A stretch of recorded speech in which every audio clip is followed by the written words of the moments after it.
Olá, então, bom dia a todos e a todas, é um prazer estar aqui com vocês. Para quem não me conhece, me chamo Sandro Moser, vocês também estão acompanhando a gente, porque essa conversa, esse debate está sendo gravado. Antes de mais nada, quero agradecer a oportunidade que a Unicultura me deu aqui para mediar essa primeira abertura da Mostra de Filmes e Debates Étnicos do Folclorize, né, o Festival Folclórico de Etnias do Paraná. Esse jovem senhor de 58 anos, que dos anos para cá, dos 3 anos para cá, mudou um pouco a sua intenção, abrindo espaço para esse tipo de debate assim, que é tão importante, tão urgente. E agradecer também ao Cine Passeio, que está abrindo as portas para nós. Esse evento ele é realizado pela Lei de Incentivo, através do Profis. Está sendo gravado, então vamos nos comportar bem. Preciso agradecer principalmente a presença dos nossos dois invulgares convidados aqui, a professora Maria Cecília Morim Pila, historiadora, o maestro, professor e compositor Harry Crow aqui ao meu lado. E agradecer, claro, a vocês que vieram aí nessa manhã linda de inverno trocar uma ideia sobre estética do folclore. A estratégia aqui da curadoria foi botar um jornalista aqui no meio dos acadêmicos, para que a minha ignorância esfomeada talvez faça nascer o conhecimento, né? Mas acho que uma prerrogativa da minha função aqui principal é apresentar os nossos dois convidados. O maestro professor Harry Crow, ele é de BH, mas mora aqui em Curitiba há uns 25 anos, né? É diretor artístico da Sinfônica da Universidade Federal, professor da IMBAP, da nossa Escola de Belas Artes.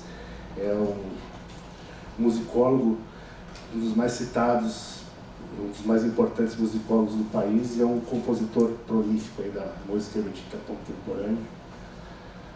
A professora Maria Cecília, ela tem esse nome lindo, nome de desembargadora federal, e ela é mesmo formada em Direito, sendo que somos colegas, né?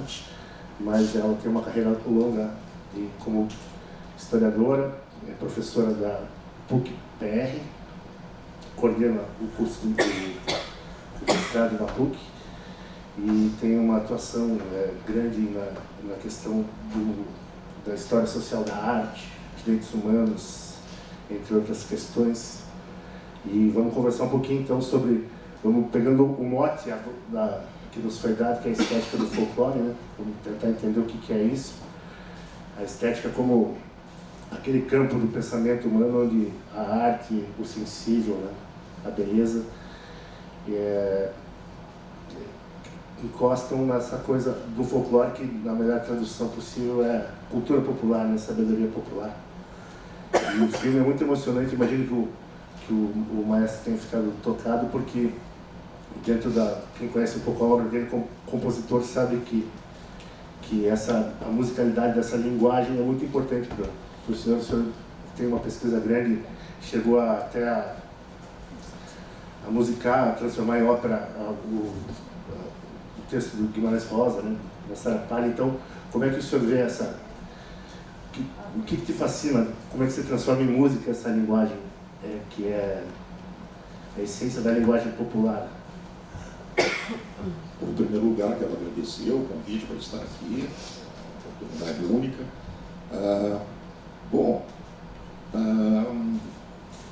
A minha área de atuação, de pesquisa, sempre foi mais voltada para a música de concerto. Na verdade, eu me voltei mais para isso porque vamos dizer, o foco nessa área não era muito grande. Assistindo esses 2 filmes que me impressionaram muito, não podia deixar de pensar no Mário de Andrade. Fiquei pensando nos escritos do Mário de Andrade o tempo todo, e a ideia que o Mário de Andrade muitas vezes defendia da coisa da cultura nacional, mas ele muitas vezes queria que as coisas se misturassem para virar no final, virar um produto só. E ao longo dos anos, é lógico, no tempo dele era muito fácil imaginar uma coisa dessa, porque a dificuldade de comunicação era enorme.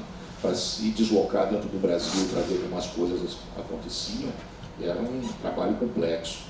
Hoje em dia, com facilidades que a própria tecnologia traz, e é muito gratificante ver como que essas tradições ainda sobrevivem, e no caso agora desse último filme passado, né, no Pernambuco, como que é pujante, como é forte, né, a coisa passando de uma geração para outra.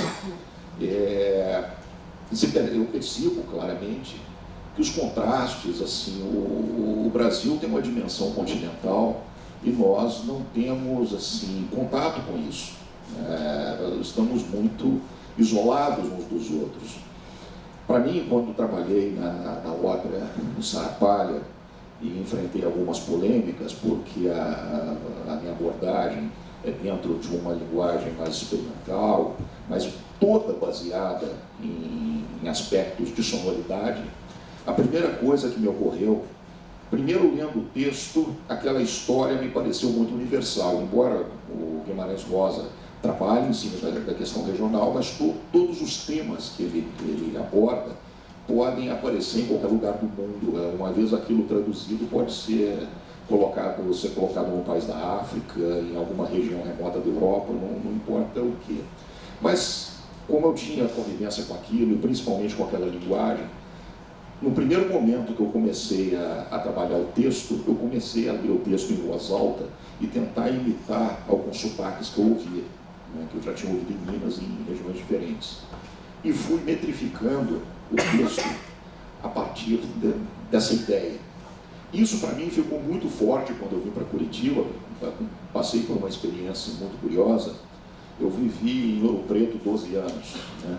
Eu já tinha, meu sotaque original é um sotaque de Belo Horizonte, e em Ouro Preto eu peguei muito o sotaque regional, porque lidar com música eu fico muito suscetível ao som das pessoas da minha volta. Então eu comecei a falar como eles, principalmente comer o final das palavras. Quando eu cheguei aqui em Curitiba, eu passei no concurso e comecei a dar aula na Belas Artes, justamente sobre música no Brasil, era muito curioso, porque parte dos alunos não me entendiam e achavam muito engraçado o meu jeito de falar. Então, teve uma época que eu comecei, principalmente depois que comecei a fazer programas de rádio também, a treinar para falar e ficar muito aguçado para identificar esses sotaques regionais. Então comecei a treinar para falar os gerúndios até o final, falar fazendo, falando, porque lá em Minas é fazendo, falando, oi, bom, é tudo curto, em Ouro Preto mais ainda. Eu trabalhei a prosódia do português na ópera, tudo em cima disso. Ver como esses cantadores do Pernambuco fazem os repentes, eu já vi alguns ao vivo, mas nunca tinha visto isso nessa dimensão. É simplesmente fantástico. Eu uma vez estava ouvindo um samba do Cartola e lendo sobre a vida dele, pensando, puxa, eu tive todas as oportunidades, fiz até um curso de letras, leio muito, não tenho capacidade de escrever um quinto do que ele escreve. O sujeito só com intuição, vivendo naquele mundo dele, na favela, sem oportunidade nenhuma, constrói vamos dizer, estruturas poéticas com uma naturalidade que, assim, eu fico ao mesmo tempo encantado, embevecido com isso e constrangido, né? E eu mesmo posso dizer desses cantadores.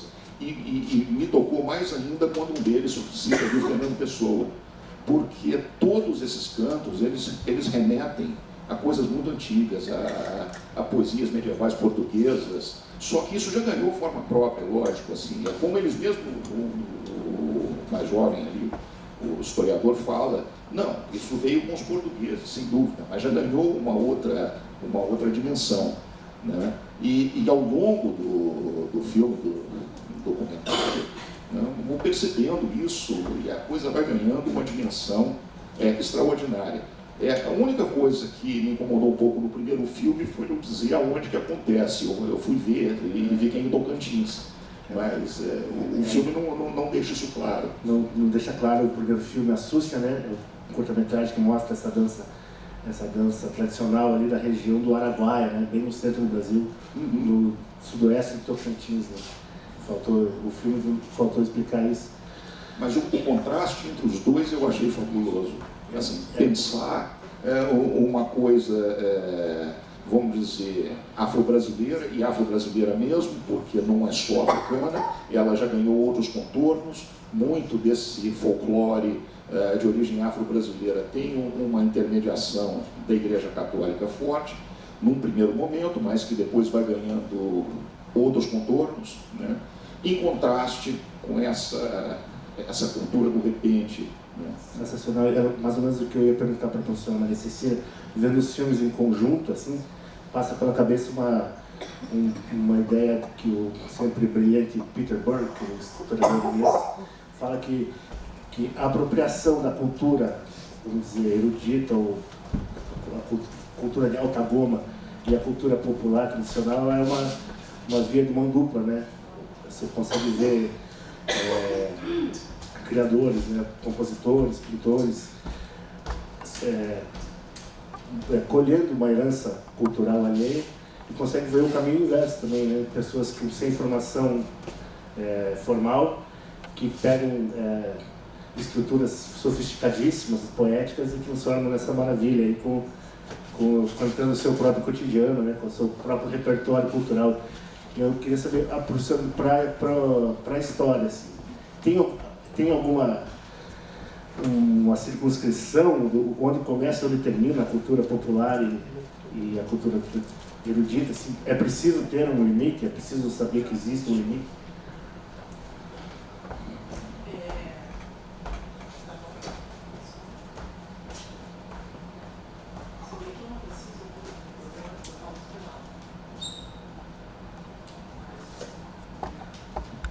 Como professora de história, eu tenho alguma dificuldade em relação à tecnologia. Mas, antes de discutir essa questão que você coloca, eu quero agradecer o convite de estar aqui nessa manhã, especialmente ao Ellison, que fez o contato comigo, a oportunidade de estar aqui nessa mesa, né? E também agradecer ao público que está aqui nessa manhã.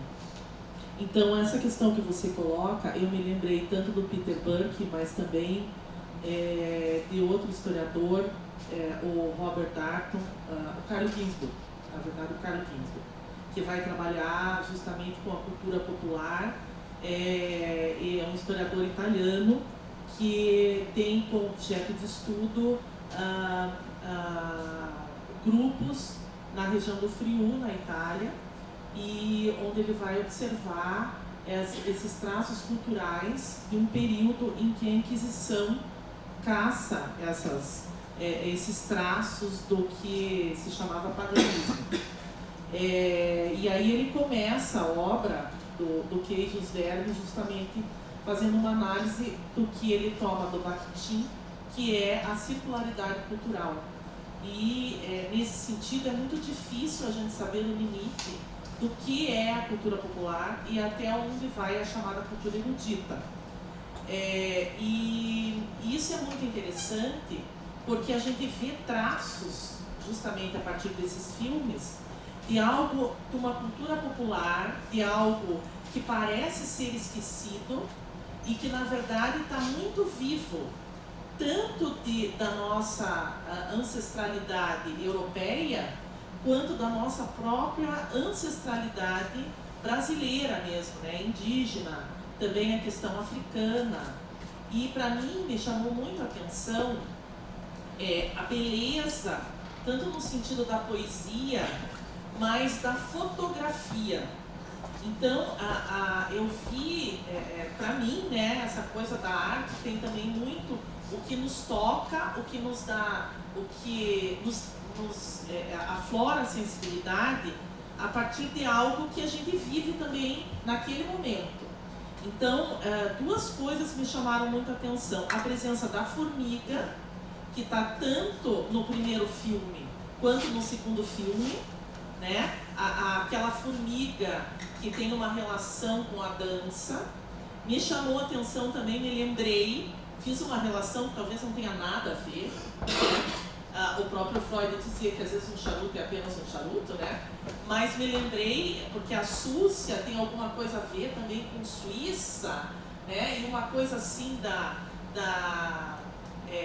de alguns traços de muitas vezes um viajante que passa por uma determinada localidade e e planta ali alguma coisa que você vai ver que tem a ver com outro lugar do mundo muito improvável. E eu fiz uma relação com a tarantela, né? Que tem a formiga, você fez também, com a formiga, né? Que morde e que faz toda aquela dança, com a questão da juventude, né? E dessa relação entre grupos, tanto num quanto no outro filme, dessa juventude que visita e que de alguma forma faz com que essa cultura não morra, né? Ela se transforma e ela não morre.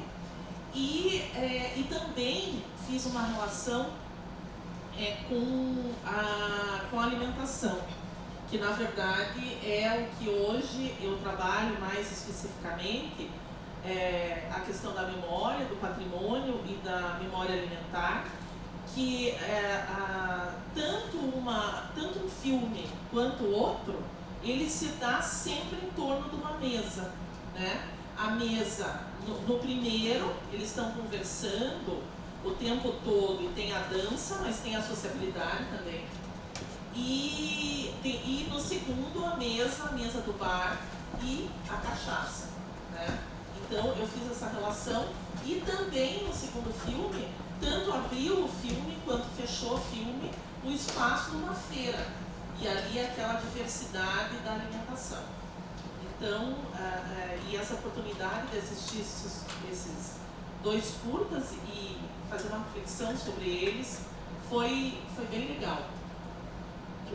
Maestro, eu vou aproveitar que o senhor está aqui, porque a origem da chamada cultura erudita, pelo menos da música erudita, que é a tua especialidade, a música de concerto, o senhor já disse que a origem primeira é religiosa, mas essa cultura que a gente conhece a partir do período clássico, né, ela era, a princípio, muito popular, né? Popular nesse sentido de ser feita e usufruída por muita gente, pelo povo, né? Até, dá para dizer isso ou estou falando bobagem? Tipo, a ópera, por exemplo, foi muito... Os teatros, os grandes teatros que foram construídos para abrigar o povo que gostaria de ouvir, faz sentido dizer que é uma evolução de uma cultura popular para... Mais ou menos. Isso daí acontece a partir da Revolução Francesa. Né? Com a ascensão da burguesia, começam a surgir os teatros públicos. Então, os teatros são construídos para aqueles que têm possibilidade de pagar para assistir. Antes, era um espaço mais privado, ligado às cortes. Né? Então, afluíam às cortes aqueles que eram convidados. Agora, essa relação da cultura erudita com a popular, ela vem de muito longa data. Porque o que acontece? Já na Idade Média, mesmo lá em motetes religiosos, em compositores franceses, eles já se apropriam de melodias que eles escutam e dão um tratamento elaborado. Isso a gente vai ver recorrências ao longo da história do Ocidente. Né? Música de Beethoven, Mozart, Schubert, todos têm ali melodias que eles ouviram, gente cantar, lavadeiras, cantos de trabalho. Uma surpresa que eu tive uma vez, eu estava na Eslováquia, em Bratislava, para a estreia de uma obra minha, e depois, em torno da mesa do bar, conversando com o músico da orquestra, ele falou comigo assim: você sabe o tema que tem lá no último movimento do concerto para violino de Beethoven? Ele cantou o tema para mim. Eu falei assim: claro, isso é uma melodia bem conhecida. Ele cantou aquilo com letra em eslovaco. Eu falei: o Beethoven vinha, na certa época, muito nessa região, né, e era hóspede de um nobre aqui. Ele ouviu os camponeses cantar essa melodia e copiou, né, e colocou isso no concerto. Agora, a consciência em torno disso, ela só começa a surgir mesmo no século XIX. Movimentos nacionalistas, principalmente na Rússia, eles entendem que eles vão dar um caráter à música acadêmica, à música de concerto, se eles se basearem na música folclórica local. Os primeiros compositores a fazer isso de forma consciente e frequente é o Glinka, que escreveu a ópera Ruslan e Ludmila e outras cantadas em russo, inclusive, porque ainda tinha um domínio da língua italiana em alguns lugares, alemã em outras, enfim. No século XX, isso se torna uma coisa muito interessante e, vamos dizer, muito mais rica. Em cima do que a professora falou, eu estava pensando aqui, um fenômeno muito interessante ocorreu com o jazz. Né? Os músicos de jazz do Harlem chegaram, eu não me lembro bem a circunstância, a ter contato com a música do compositor francês Debussy. E perceberam as escalas exóticas e o jeito que o Debussy tratava a música, que era muito diferente daquilo que eles ouviam como música erudita europeia. Eles gostaram muito daquilo e se apropriaram. Por sua vez, quando o jazz vai chegar na Europa, o próprio Debussy e também Ravel ficam muito encantados com o jazz. Então, assim, há uma influência recíproca e na mesma época, muito interessante. Se percebe, inclusive, como que a harmonia do jazz evoluiu, e como que isso reaparece na música erudita. Bom, esse assunto ele vai longe, né? Aqui no Brasil também tem toda uma história em torno disso, mas enfim. É um assunto que é bem interessante, que é o que eu ia também tratar com a professora, que é essa questão do folclore como esse indicador do nacionalismo, do pertencimento do grupo social, né? Que, como o professor disse, surgiu no século XIX na Europa. No Brasil foi muito importante a partir do modernismo, temos uns 100 anos aí no começo desse século. Como é que funciona essa dinâmica, professor? Bom, a gente vê que no Brasil essa construção nacional é muito importante. Eu vejo até ali no período da República, né, construir, que tem uma relação até com a Revolução Francesa, porque no sentido, deixa eu explicar melhor meu raciocínio, né? Assim como lá na Revolução Francesa é preciso você revisitar o passado e dar um novo significado a esse passado, e aí tem a questão de você abrir os museus, a ascensão da burguesia, as coleções, a própria invenção do museu que se dá no século XIX, a gastronomia, né? Os chefes, eles ficam desempregados e vão trabalhar na casa dos burgueses, porque antes eles trabalhavam para esses reis, para esses condes, para os príncipes, né?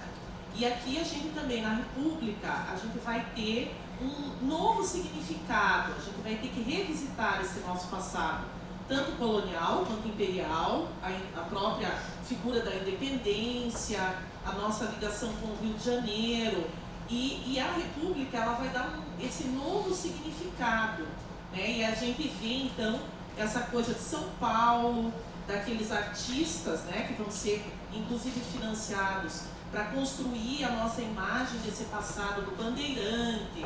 Então, e isso vai ser muito importante também aí no século XX e depois finalmente nos anos 30, na Revolução e no período Vargas, quando se constrói e se torna, né, o Estado se apropria, o tempo todo os poderes estão se apropriando disso, e o Estado se apropria disso já no nacionalismo, nesse movimento que se dá a partir de Vargas, com a construção, inclusive, de todo o patrimônio, né?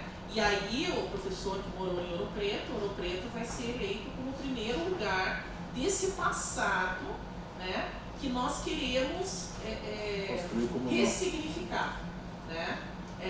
E é interessante porque quando o Emerson fez o convite para mim, eu também pensei em fazer aí uma relação com a alimentação e com o folclore, e logo eu fui naquele que é o maior nome, né? Do folclore da alimentação, ou pelo menos é um grande clássico, que é o Câmara Cascudo, que também é um homem do Nordeste, né? Ele é de Natal, e ele é um homem que vive esse período, né? Aí, como intelectual, o livro dele, ou vários, né, a obra dele, mas que ele vai trabalhar com o folclore da alimentação, a história da alimentação no Brasil, é dos anos 60. Então, esse período entre 30 e 60, ele é muito importante, tanto no sentido de oficializar, vamos dizer assim, normatizar, regrar esse nosso patrimônio, e também fazer escolhas dessa memória que a gente quer permaneça viva, e também propiciar aparecer essa questão da cultura popular. Mas essa cultura popular, ela passa por esse filtro, né? Ela tem um certo filtro, o filtro da escolha, o filtro também do gosto, e por isso que eu volto à tua pergunta inicial, que foi do limite. Eu não vejo limite, é o tempo todo uma troca, né? Vejo mais como troca do que necessariamente apropriação. E, na verdade, a apropriação tornou-se algo apropriado a ser pejorativo, né? E, na verdade, não é, mas pode dar uma noção. Hoje em dia pode ter essa conotação. No campo da música, maestro, da música erudita no século XX brasileiro, houve um embate, né, entre esse sentimento, esse nacionalismo, para quem o folclore é muito importante, e o outro grupo, que dá para chamar de vanguarda, né? Uma pesquisa que o senhor faz. Como é que funcionou? Qual foi esse embate formado entre as vanguardas e os nacionalistas da música erudita brasileira? Isso já aconteceu mais para frente, final nos anos 40, mais ou menos. Mas é importante chamar a atenção para o fato que é o seguinte: a Semana de Arte Moderna, sem dúvida, foi muito importante, mas o que acontece é que, no caso da música, Vila Lobos vivia no Rio de Janeiro e é convidado para participar da Semana de Arte Moderna. Só que tanto o Mário quanto o Oswald de Andrade, na hora que se dão conta do que o Vila Lobos faz, percebe que o Vila Lobos, meio intuitivamente, já está fazendo o que eles defendem há bastante tempo, né? Dentro dessa ideia da República, alguns compositores, antes dele, como Alberto Nepomuceno principalmente, já começam a defender algumas coisas. E o Alberto Nepomuceno é um compositor cearense, ele era de Fortaleza, veio para o Rio, depois estudou na Europa com a ajuda do governo e tudo mais, mas ele defendia algumas coisas importantes. Primeiro, o canto em português. Tem uma frase que os historiadores gostavam muito de colocar, que não tem pátria o povo que não canta na própria língua, mas, na verdade, ele já vinha ouvindo repentistas desde criança, adolescente, esse era o mundo dele, e ele ficava pensando numa maneira de transformar isso numa linguagem, vamos dizer, erudita, e, enfim, isso tudo vai desembocar no Vila Lobos, né? que na verdade se apropria muito mais de uma música popular urbana do que necessariamente de folclore. A gente percebe no Vila Lobos muito mais citação de marchinhas de carnaval, marcha rancho, serestas, do que propriamente o folclore, o chorinho, claro, e do que o folclore do campo, né? Até mesmo as supostas excursões dele na Amazônia e entre os índios, ao que tudo indica, era lorota. Assim. É folclore, né? No pior sentido, né? Ele criou muito folclore sobre si mesmo, né? Agora, essa questão, realmente, não há limites. Um realmente alimenta o outro, da cultura popular e da cultura mais erudita. Só que, na época do Estado Novo, eu vejo como uma tentativa de apropriação. Só ficou na tentativa, porque aquilo é tudo muito dinâmico, é muito vivo, então não tem como parar. Mas era uma coisa assim de se querer legitimar uma música erudita brasileira, baseada em folclore, e aí a maioria dos compositores eram compositores urbanos, professores de conservatórios, maestros, não estavam muito afim de enfrentar aquelas estradas de terra daquela época e se embrenhar pelo interior do Brasil para ir lá anotar melodias, e felizmente, né, muito dessas coisas sobreviveram porque foram esquecidas lá no canto delas. Ouro Preto mesmo ficou congelado no tempo porque, felizmente, para a preservação da cidade, a capital saiu de lá. Porque se tivesse continuado, na época que eu estava lá, o pessoal da história estava fazendo uma pesquisa e descobriu um projeto do próprio Eiffel, que fez a torre, contratado pelo governo da província de Minas, para fazer uma cidade moderna. Inclusive, há um projeto de uma ponte que ligaria os dois morros, né, um ao outro, com uma ponte de ferro, com estrutura semelhante à da torre. Felizmente, nada disso foi colocado em prática. A capital saiu de lá, acabou o dinheiro, acabou o investimento e a cidade ficou meio congelada no tempo. Quando os modernistas chegam lá, numa excursão oficial, é isso que eles veem e ficam, né, encantados. terminando agora só no debate, a questão é que chega um ponto que essa cultura erudita baseada em folclore, ela se torna arte oficial. Né? Isso começa a ter um caráter muito opressor. E, ao mesmo tempo, há inovações acontecendo em outras partes do mundo, na Europa, nos Estados Unidos, e a comunicação fica mais fácil, então as notícias chegam. Né? Os compositores e outros artistas, eles querem partir para, vamos dizer, para técnicas mais abstratas, se afastar única e exclusivamente disso. Aí é realmente uma libertação dessa suposta apropriação. Eles querem caminhar para o outro lado. E aí realmente há um embate, né, do Camargo Guarnieri com o Reuter, houve muitas brigas, de um dizer que o que o outro fazia não era música, que era só barulho, e por aí foi, mas isso acabou sendo, no final das contas, também muito enriquecedor. Isso acabou quando esse embate? Faz sentido hoje em dia, quando que é o marco do fim dessa...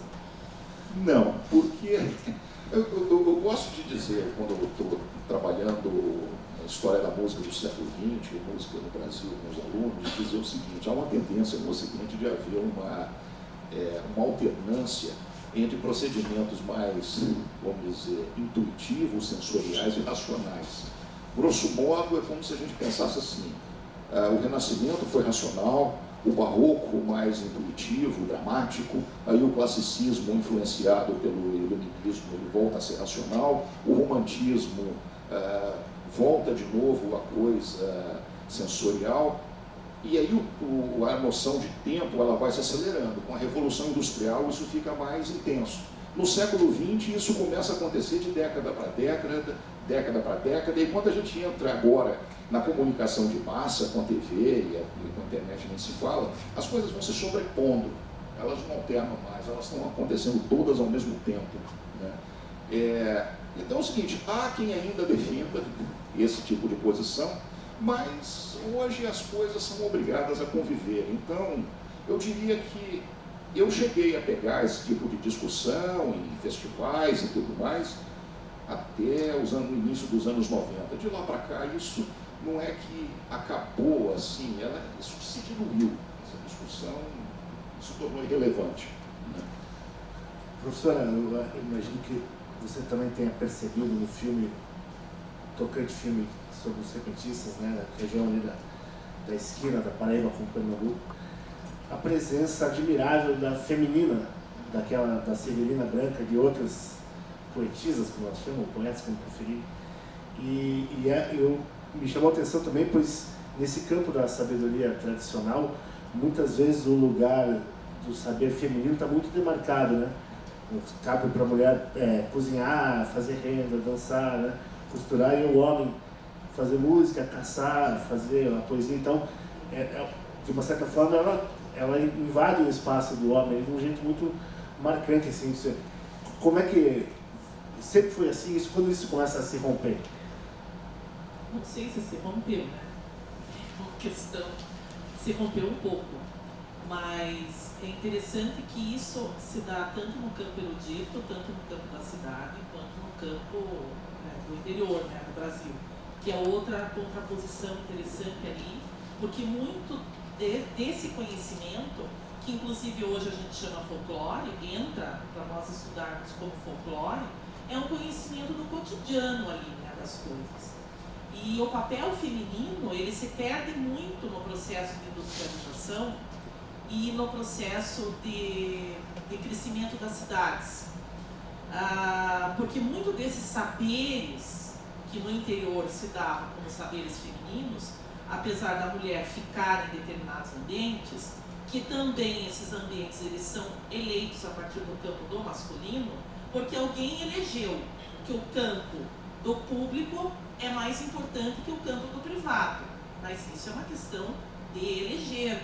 Hoje também se revisita essa questão do poder no campo privado, que na verdade, apesar inclusive da legislação dar maior poder para o homem, né, ter a questão do pátrio poder, a mulher ela tem muitos poderes e saberes no campo do privado.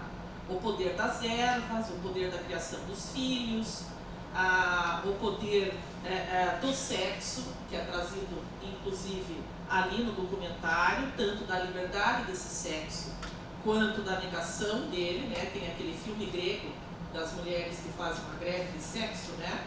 Para conseguirem algumas coisas em relação a esse campo do masculino.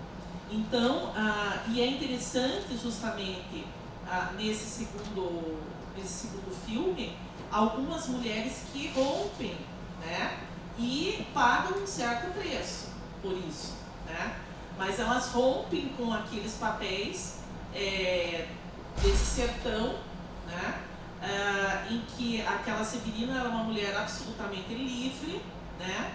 Ela era livre, não seguia, pelo menos aquilo que o filme traz, né? Não seguia nenhum daqueles papéis que o mundo masculino teria atribuído a ela por natureza, que seria ser mãe, ter um casamento, né? Ter um parceiro sexual durante toda a sua vida, não tomar tanta cachaça, né? E ela explora a sua beleza para outras coisas. E também eu acho muito nostálgico, né? Esse poder feminino também, que com o tempo ele se esvai, porque apesar dela estar num outro campo, né? Ela ter rompido, um dos poderes que ela usufruía da sua natureza feminina, não a natureza imposta pela sociedade, né? Que era a beleza, também ali eles dizem que vai se esvaindo com o tempo.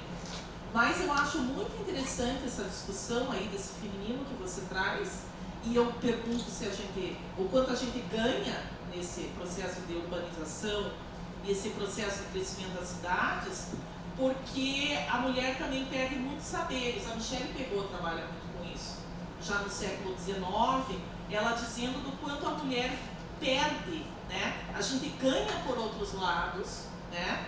Esse ganhar também cabe uma ampla discussão, super complexa, mas também se perdem alguns saberes. As hortas são exemplos disso, o poder das ervas, né? O poder das mulheres em criar os filhos ou os netos, né? Principalmente os netos, porque as jovens em idade mais produtiva, no sentido físico, muitas vezes não cuidavam dos seus filhos, mas delegavam para os seus pais e principalmente as mulheres, né, que viviam mais, as avós, e também nós que vivemos nas cidades, que perdemos muitas vezes a oportunidade de conviver com os nossos avós e que nos trazem muitas vezes o pensamento que está aí nesses filmes, né?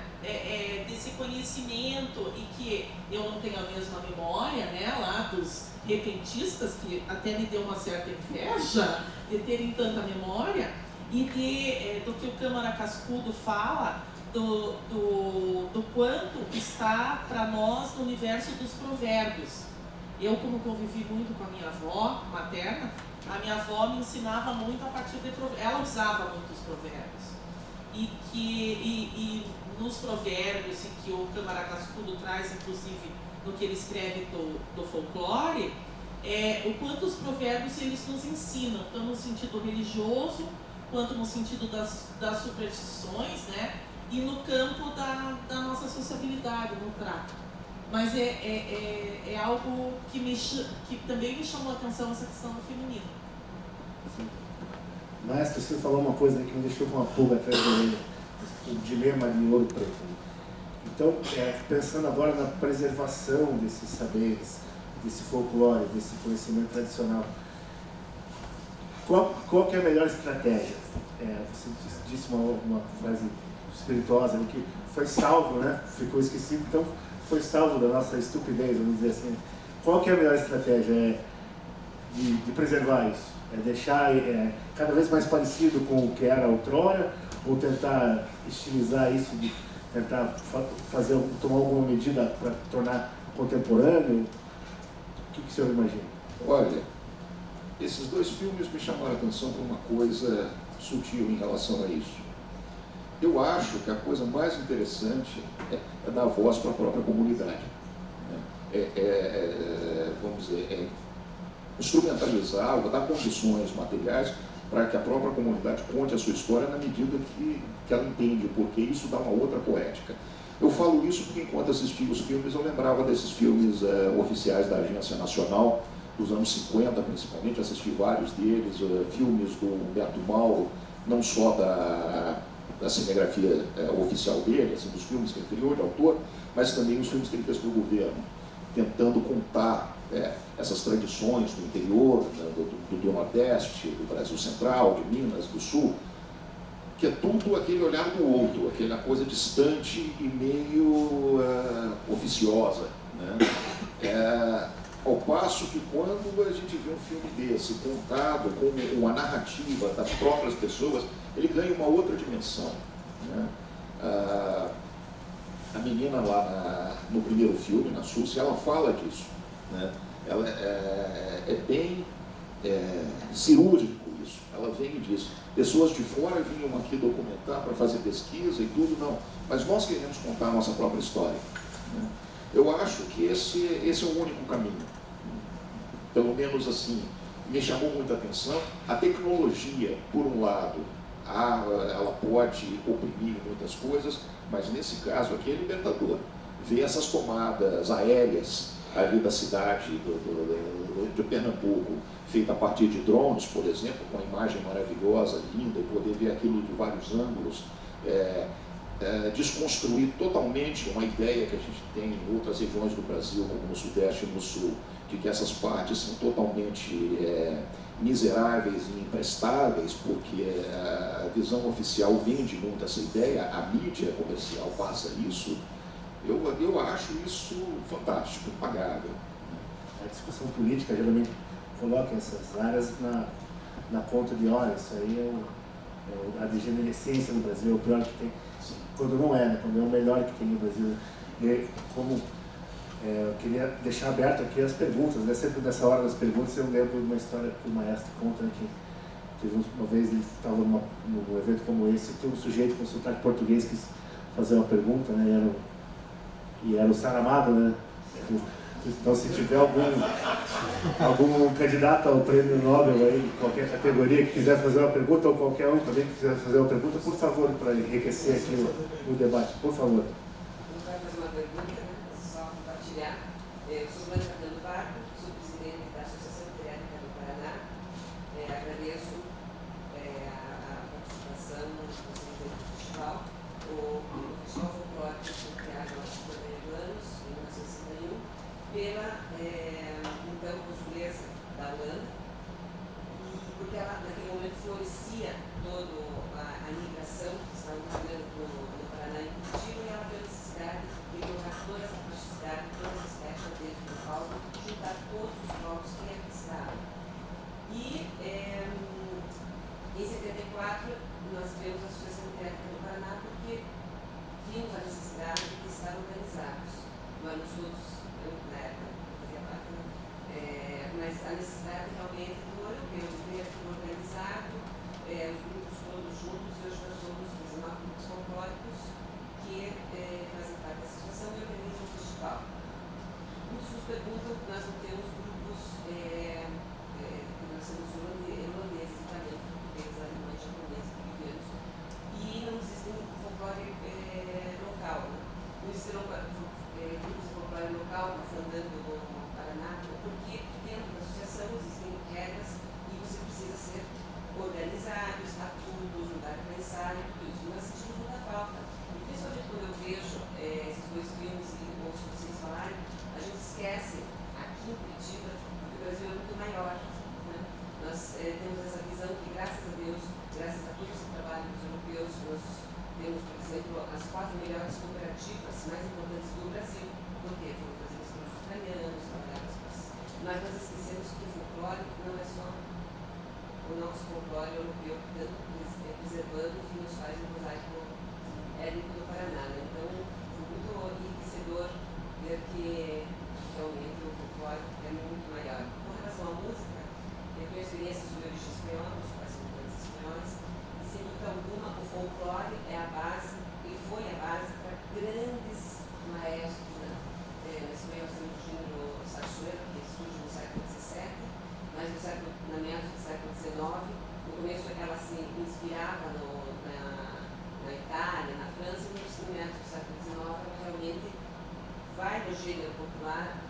folclore, e isso mantém muito vivo o folclore. E, finalizando assim, que os grupos, assim, o nosso trabalho dos grupos folclóricos aqui em Curitiba é impressionante como eles se mantêm muito mais fortes que a própria Espanha, né? A dificuldade com a tecnologia, com a globalização, a própria juventude não vê mais essa importância e esquece. Não existe pai que não conta seu filho que deve ser o avô. Então, o folclore nos dá essa dica, né, de continuar mantendo essa história como era. E a alimentação, sem dúvida alguma, é um elo enorme. Né? Nós aqui em Curitiba temos duas festas populares, no meu caso da Espanha, todas elas relacionadas à mesa, a um prato típico espanhol. Então, agradecer em nome da Interpar a participação de vocês e ampliando os nossos horizontes de folclore. Nós que agradecemos. Tem alguma sociedade que não se organiza em torno da mesa, que não faz festas com fogo e música? Olha, não, eu acho que só é uma vez, né? Porque se falta a mesa, se a pessoa não tem nem um cafezinho para partilhar, aquela visita não dura, né?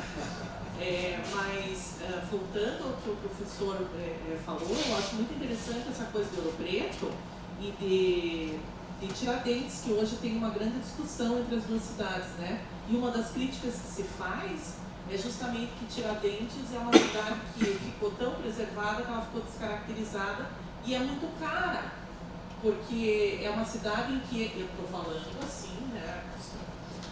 Dessa discussão interessante daquilo que, em torno da tradição, até que ponto a tradição ela se mantém se ela fica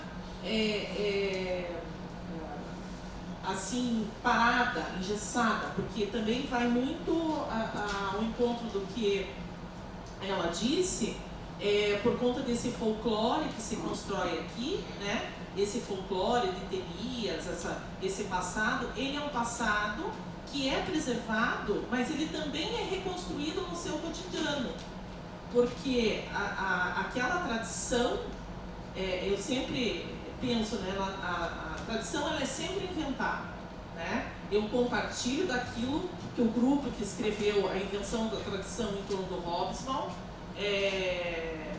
entende, né? A tradição ela é inventada, ela é muitas vezes apropriada, apropriada por um Estado, apropriada por um determinado grupo que tem interesses, mas ela só se mantém se isso tem uma relação com o grupo que compartilha e que a partilha. E isso tem muito a ver com a etnia e tem muito a ver também com a questão da memória das cidades. E aí volta a discussão, porque senão se torna uma cidade museu, não no sentido do museu hoje, né? Mas daquele museu que hoje se torna super interativo, que você se vê naquilo, né? Senão a tradição morre. Não sei se é muito nesse sentido, mas muito mais no sentido de trazer essa discussão à baila, né? Olha, eu convivi bem com isso, né? Eu conheço Tiradentes muito bem também, São João del Rei, todas aquelas cidades, assim. E Tiradentes eu estou com contato mais recente, que hoje tem um festival internacional lá, o ano passado eu tive, um compositor residente, vou voltar este ano. Tiradentes, por exemplo, é uma cidade que também ficou parada no tempo, e pior, a origem desse problema vem lá em 1939, quando se criou o patrimônio artístico. A ideia que o patrimônio começou a passar era de uma ação policialesca, ou seja, isso eu via acontecer em Ouro Preto com muita frequência. O dono da casa quer mexer na casa e não pode. Não dizem para ele por que ele não pode. Nunca houve uma ação de conscientização das pessoas. Olha, se vocês explorarem esse lugar como ele é, vocês podem desenvolver turismo, vai gerar emprego para todo mundo. Essa ação nunca foi feita. As pessoas só sabiam que arrumavam encrenca com a prefeitura e o patrimônio se mexessem nas suas casas. Tiradentes foi pior, que é uma cidade pequena, com menos recursos econômicos. Eu cheguei a pegar as pessoas, os antigos proprietários, herdeiros das casas de várias gerações, chegarem a uma situação econômica tão precária que eles começaram a vender. Na verdade, Tiradentes hoje é uma cidade de mentira. Aquele povo que está lá é todo de São Paulo, Rio, de Belo Horizonte, assim, os tiradentinos mesmo foram embora. Eles estão na periferia de São João del Rei, foram para Belo Horizonte, para o Rio, desapareceram. Né? Então, o que existe em Tiradentes hoje é praticamente uma cidade-cenário. Né? Um pouco como a Paraty também. Agora, o que salvou Ouro Preto foi a universidade. Por ter em Ouro Preto a Escola de Minas, a escola mais antiga da América do Sul, assim, em termos de universidade, farmácia, depois criaram a UFOP. Eu trabalhei na UFOP, por exemplo, com relação ao folclore. A região de Ouro Preto sempre foi muito rica nessas tradições de folia de reis, congado, isso tudo. Muitos daqueles que participam disso eram servidores da UFOP. Quando eu estava lá, estava começando o Instituto de Artes e Cultura, hoje já é um departamento, uma faculdade, mas na época uma das coisas que eu defendi, quando cheguei a conversar com reitores, era para que a universidade apoiasse essas ações e isso deu certo. Eu cheguei a pedir liberação de horário, falar assim, ó, o fulano, ciclano, aquele vigia, aquele trabalha no almoxarifado, que não sei o quê, faz com que eles se organizem para eles irem ensaiar o congado a tal hora. A universidade, pelo seu próprio ambiente, ela tem sensibilidade para isso. Então, assim, Ouro Preto se manteve em grande parte por isso. E um diálogo maior, assim, já teve muito conflito, sempre tem, mas a prefeitura com a universidade, enfim, isso possibilitou várias coisas. O último ano que eu fiquei lá, que foi 94, 93, por aí, em 93, eu lembro do encontro de folia de reis no Ouro Preto. Foi uma coisa fantástica. Eles trouxeram os grupos de folia de reis do estado todo e mais alguns convidados. Tinha de Goiás também. E a cidade foi toda tomada. Aquilo dali deu uma visibilidade para aquele tipo de manifestação fantástico. Assim, todo mundo queria tirar proveito daquilo. O governo do estado, que não desdenhou no primeiro momento. Enfim, a coisa ganhou uma outra conotação. Aliás, uma questão da alimentação também que eu queria chamar a atenção, que eu presenciei isso quando aconteceu. Hoje, a bebida mais tradicional brasileira, a cachaça é produzida com qualidade e o movimento surgiu nas universidades. Foram departamentos de nutrição da UFOP e da Universidade de Viçosa que começaram a trabalhar no sentido de estimular a produção de cachaça como bebida representativa assim, da cultura, não só ser a pinga que detona todo mundo, com aquele cheiro de álcool terrível, mas criar um incentivo para que a gente tivesse o produto de qualidade, enfim, que pudesse se equiparar às bebidas destiladas do mundo, como o uísque, o rum, enfim, essa coisa toda. Um último ponto que eu queria falar é o seguinte: a falta de conhecimento que a gente tem no Brasil sobre o próprio Brasil é um negócio tão absurdo que um dia, eu procurando isso já em tempos de internet, de Wikipedia e tudo mais, eu queria saber exatamente quais e quantas línguas se falam no Brasil. Eu só achei essa informação com precisão no site de uma universidade americana. São em torno de 500 idiomas, mais ou menos, levando em consideração, tratando por igual, desde dialetos falados por comunidades de imigrantes aqui no Sul, até línguas indígenas da Amazônia e do Centro-Oeste, considerando isso tudo linearmente. Eu entrei, por exemplo, num site da Wikipedia em alemão, que tem lá todo um verbete para falar do dialeto alemão originário da Serra Gaúcha, que é o Bundesdeutscher Deutsch. Não, Rio Grandense Bundesdeutscher Deutsch, e no nome só, isso tudo. Ou seja, é um dialeto de uma região da Alemanha que é próxima à fronteira da Bélgica. O pessoal imigrou de lá para cá e, pelo isolamento, eles acabaram criando um dialeto novo derivado desse. Como há também em italiano o chamado Nuovo Vêneto, que é um dialeto vêneto, mas que é falado só aqui. O ucraniano que se fala aqui nem na Ucrânia. Ele ficou isolado, o ucraniano moderno é muito influenciado pelo russo. E isso acontece com línguas africanas. O Yorubá, que eu sei que ainda se fala em comunidades na Bahia, ele se isolou do Yorubá da Nigéria. Não chegam a ser nem muito mutuamente compreensivos.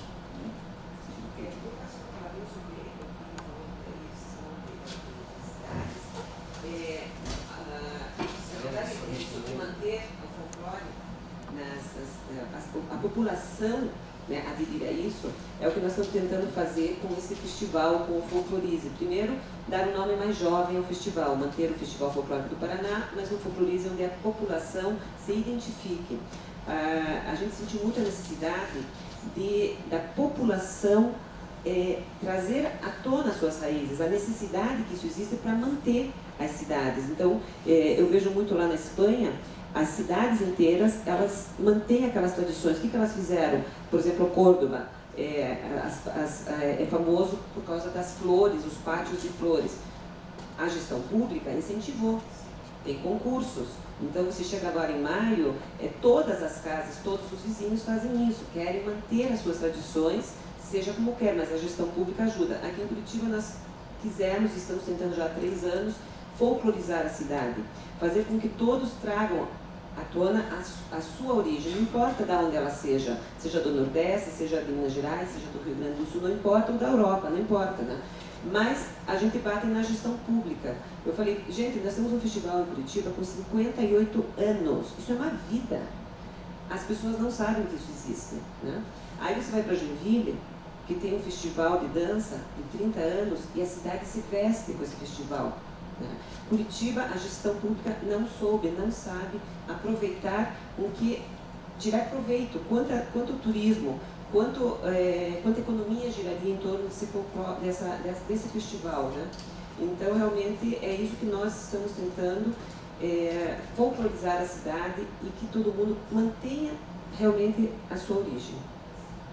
Eu penso assim que, na verdade, a gente gosta, muitas pessoas gostam disso, porque nós viajamos, vamos para a Europa, né, e vamos no interior dos países, no interior da França, no interior da Itália, daí vamos naquela vida em torno dos castelos que eles fazem, revivem, né, aquela alimentação, e aí a gente aprecia aquilo lá e com certeza vai apreciar aqui também. Por exemplo, né? nós quisemos vestir Curitiba com flâmulas, com flâmulas, com realmente mostrar para a população, levar para os terminais de ônibus, porque é essa população que nós queremos atrair, né? Que eles resgatem a sua identidade. E não pode, tem uma lei municipal que não pode pendurar nada em poste. Nós queremos vestir a Rua 15, então nós agora conseguimos fazer o desfile, isso está sendo uma coisa muito legal, mas não pode pôr flâmula, não pode pôr nada. Eu digo, meu Deus do céu, não pode pôr música, nós não podemos pôr música, nós não podemos levar nada disso porque existe uma lei, eu entendo, é uma lei que tem que ser respeitada, mas é um ponto negativo para a própria cidade, né? Eu só queria aproveitar o que nós estávamos falando sobre a questão das línguas, e aí eu queria aproveitar e dar um recado que na próxima quarta-feira, a próxima sessão dessa mostra, vai passar um filme chamado Valahai, que é justamente sobre uma comunidade no Rio Grande do Sul, descendentes de alemães. E se trata dessa questão, uma língua específica deles, tem um dialeto que ficou aqui, que nem na Alemanha existe mais. É um filme bem interessante. Próxima quarta-feira, às 19 horas, aqui no Cine Passeio. Eu queria complementar também, não sei se já foi falado, essa questão do isolamento das comunidades. São os europeus hoje que vêm para Curitiba, para dentro dos grupos folclóricos da cidade, pesquisar o folclore que eles já não têm mais.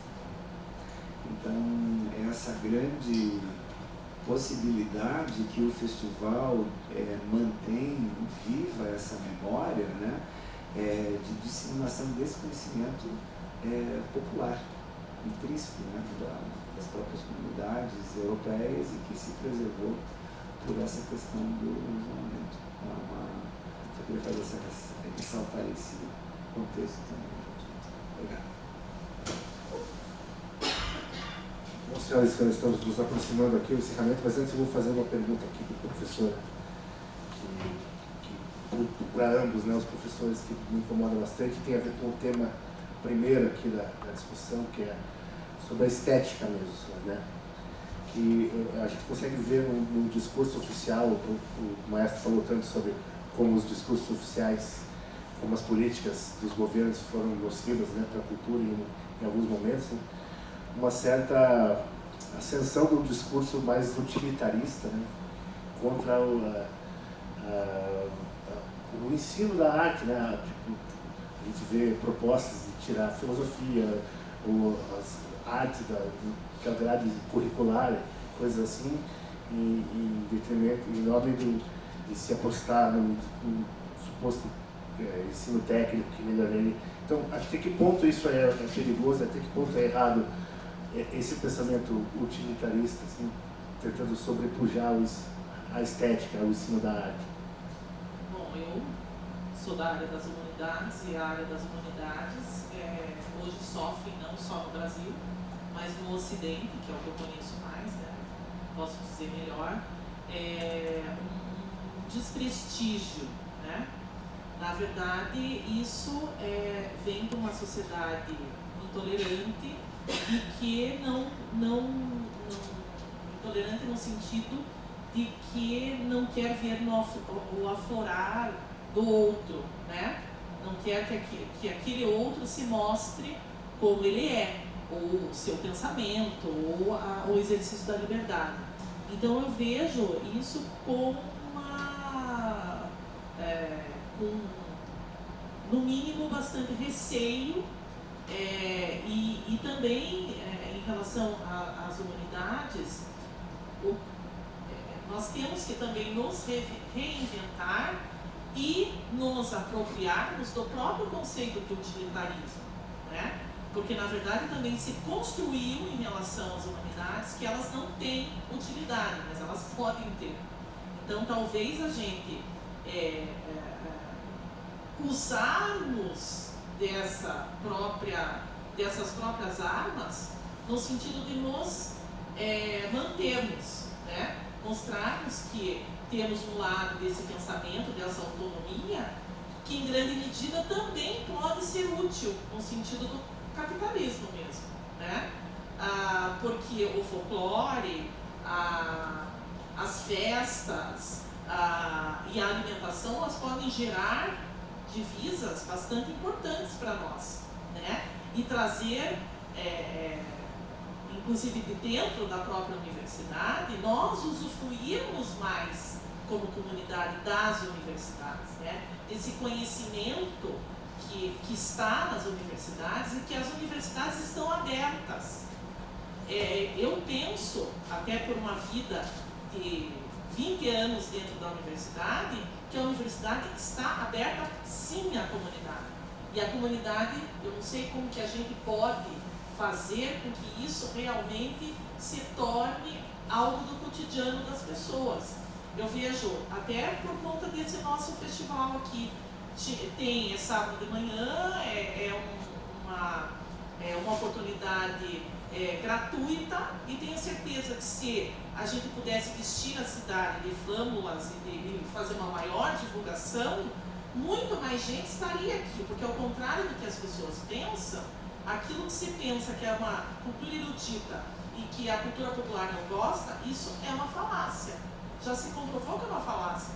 Quando se abre o teatro municipal, quando se abre a ópera para as comunidades que não podem pagar, elas se enchem de gente. Só que as pessoas precisam saber. O transporte tem que ser mais barato, aquela coisa da passagem no final de semana ser mais barata, e as pessoas usufruírem da cidade. Então talvez a gente precise aí unirmos os nossos pensamentos, as nossas forças, das pessoas entenderem que tudo isso pode ser usufruído. Tem um monte de gente que não conhece as atividades da biblioteca pública, que são gratuitas, né? As atividades dos museus. A gente lá no curso de História da PUC, a gente tem desde o início, que nós fomos o grupo que criamos o curso de História. A PUC do Paraná não tinha o curso de História, foi aberto em 2008. Nós todos egressos da Universidade Federal do Paraná, nós quisemos fazer uma faculdade daquilo que a gente também queria ter tido na nossa, né? Que era ótima, mas a gente sempre já sai melhor, né? E com outros olhos, enfim. E uma coisa que a gente cuida lá são das práticas, e as práticas, uma delas é sair e conhecer Curitiba, porque a gente não consegue um historiador que não conheça a sua própria cidade. E qual surpresa que a gente tem? Que muitos daqueles alunos e alunas não sabem onde fica a Biblioteca Pública do Paraná, não sabem onde fica o Museu Paranaense, não sabem. Hoje a gente tem muita atividade no MON, né? Mas não conhecem os parques, não conhecem os pequenos museus. Então acho que isso está também em usufruir. E o usufruir é um lado do utilitarismo que também pode ser benéfico. E benéfico para a nossa própria sobrevivência.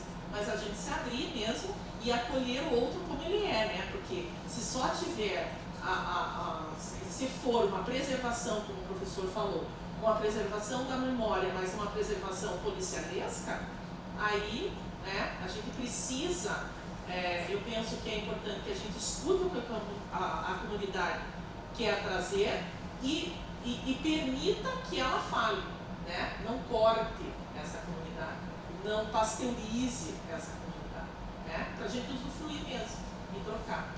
Eu acho que é só tentando desenvolver professores que uma forma de aproximar o festival em todas as suas posições, né? Étnica, folclórica e cultural. Deixo aqui em nome da INTEPAR, Associação Interétnica do Paraná, um convite a fazer uma parceria com o festival no ano que vem, com as duas universidades, Federal e Católica, onde nós poderíamos estar disponibilizando, inclusive, ingressos para estudantes direcionados que valessem pontos, ou seja, carga horária, enfim, que quisessem realmente, nós podemos já deixar feita uma parceria para o festival do ano que vem. Ótima ideia. E também digo que... trazer a juventude, né? Claro, e digo que eu sou coordenadora do mestrado de Direitos Humanos e Políticas Públicas na PUC, e as pessoas também se surpreendem de quando a gente fala de direitos humanos, que é uma outra coisa que foi deturpada, né?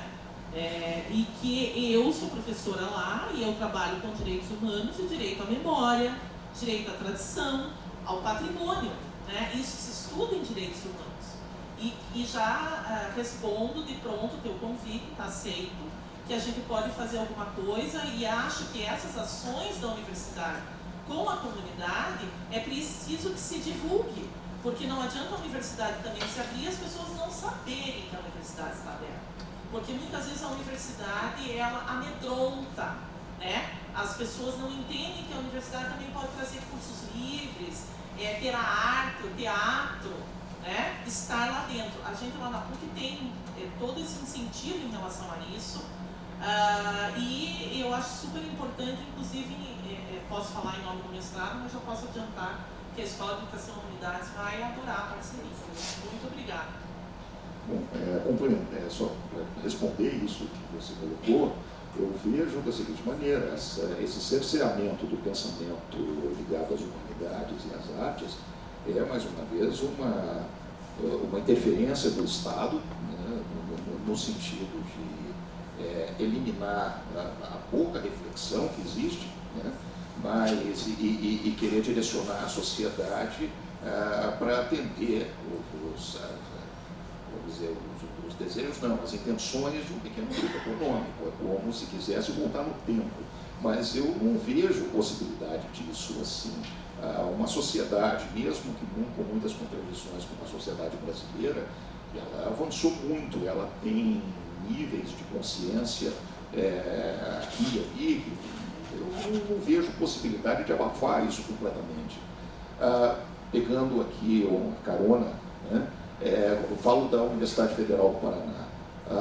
A UFPR mantém 5 grupos artísticos, todos abertos à comunidade. Aliás, eles são feitos a partir de pessoas da comunidade. Eu sou diretor artístico da Orquestra Filarmônica, existe lá o coral, existe o Tessera, a companhia de dança, o grupo de MPB e também a companhia de teatro, né? Todos esses grupos artísticos abrem um edital no início do ano, que é para a comunidade, qualquer pessoa pode ir lá se inscrever. No caso nosso da orquestra, que precisamos de músico, já com músicos com certo nível que tocam os instrumentos de orquestra, as pessoas vão lá, tocam diante de uma banca. Se elas não estiverem preparadas, normalmente dizemos o seguinte: estuda mais um pouco e volta depois. Volta no ano que vem, volta daqui 2 anos, mas está sempre aberto. Com relação ao público, que é importante. As apresentações são principalmente no Teatro da Reitoria. Quando eu assumi a direção artística da orquestra, em 2003, o público da orquestra era ali metade da capacidade do teatro. Diria, o Teatro da Reitoria cabe 700 pessoas, chegava ali 300, 400, isso era considerado um concerto cheio.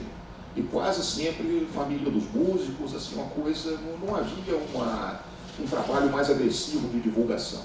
Começamos a investir nisso, e também com tecnologia, com sites na internet, YouTube, criando plataformas, e chegou um ponto que eu soube, né, me chega a notícia, porque as coisas são assim, né, de que a URBS tem uma política de divulgação muito interessante. Era só ir lá no setor de relações públicas da URBS, apresentar o cartaz, se o evento for entrada franca, eles pegam hoje até 600 cartazes que colocam nos ônibus. Eles colocam atrás do motorista. Isso passou a dar um efeito absurdo. Nós passamos a ter um público gigantesco.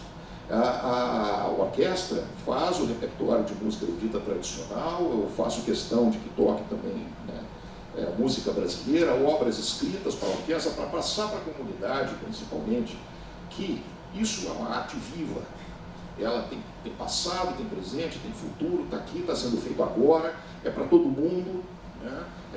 Essa ideia de qualquer arte como coisa elitista, eu acho que tem que ser combatida, não existe, né? A arte elitista é para todo mundo que tem interesse naquilo, e a informação está disponível, né? A universidade pública no Brasil, ela tem um papel fundamental nisso, é o local da reflexão, da criação, do pensamento científico, isso tudo está na universidade pública. As universidades, algumas privadas, honrosas exceções, até enfocam aqui e ali, mas elas não têm fôlego, né, dentro da maneira que o ensino superior é organizado para aprofundar, né. Uma universidade federal pode investir em pesquisa, por exemplo, na área médica, para resolver um problema específico, por exemplo, sei lá, uma anomalia no estômago que precisa de anos de pesquisa a fundo perdido, né? Porque isso não se pode pensar em lucro, o lucro vai vir lá na frente quando as questões forem resolvidas, né? Então, assim, a universidade, ela é da comunidade, essa propaganda que vem sendo feita de vilipendiar a universidade é uma canalice, né? Realmente, nós temos que lutar para que as universidades sigam em frente, tenham mais recursos, porque elas é que são, vamos dizer, de uma certa maneira, o motor para que a sociedade continue expandindo e que a qualidade de vida seja melhor para todo mundo. Bom, não havia melhor mensagem para a gente deixar no final aqui, a universidade como mediadora aí dessa negociação entre a tradição e a modernidade, vamos dizer assim, né? Eu agradeço muito, penhoradamente, a presença de vocês, dos nossos convidados, o professor Harry Frau, a professora Maria Cecília. Agradeço peço desculpas pela eventuais besteiras que tenha falado. Adorei ter a oportunidade de ter visto esses filmes. Convido a todos, então, para a próxima sessão, que vai ser no dia 14, né? 17. Quarta-feira, dia 17. Então, dia 14. 19 horas, a sessão de filmes e... Mais ou menos no mesmo esquema, com a exibição de filmes, seguidas de debates. Estaremos todos aqui, contamos com a presença de todos vocês. Professora, só uma última. Dentro da perspectiva histórica do patrimônio alimentar, a senhora optaria por uma feijoada ou um barreado agora? Então fica a dica do especialista para terminar. Foi um privilégio ter estado com vocês todos. Obrigado.